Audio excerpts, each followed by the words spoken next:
முதல்ல நம்ம அருகாமையில எந்த நகரம் இருக்குன்னு பார்க்கணும். அதுல பாதாள சாக்கடை வழியா கழிவுநீர் வெளியேறுகிறதா இல்ல நேரடியா அப்படியே வெளியேறுதா அப்படிங்கிறத பார்க்கணும். அந்த நீரை எடுத்து நம்ம ஆய்வு செய்யணும். ஆய்வு செஞ்சு அதுல என்னென்ன பெராமீட்டர்ஸ் எல்லாம் இருக்கு அப்படின்னு அனலைஸ் பண்ணிட்டு அதுக்கு தகுந்த மாதிரி ஒரு ட்ரீட்மெண்ட் பண்ணிட்டு அந்த சுத்திகரிக்கப்பட்ட நீரை நம்ம விவசாயத்துக்கு எடுத்துட்டு போய் பயன்படுத்தலாம்.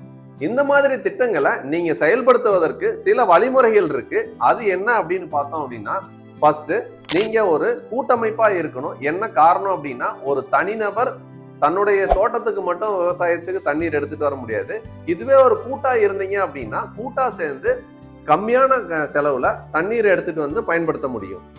அதுக்கு நீங்க கூட்டா இருக்கிற கூட்டமைப்பு சங்கமா பதிவு பண்ணணும். சங்கமா பதிவு பண்ணி உங்களுக்கு அருகாமையில எந்த நகரம் இருக்கோ அந்த நகரத்துல அனுமதி பெற்று, அந்த நகரத்துல இருக்கக்கூடிய நகராட்சி நிர்வாகமா இருந்துச்சுன்னா நிர்வாகத்திட்ட அனுமதி பெற்று அந்த தண்ணீரை நீங்க எடுத்துட்டு வந்து விவசாயத்துக்கு பயன்படுத்தலாம்.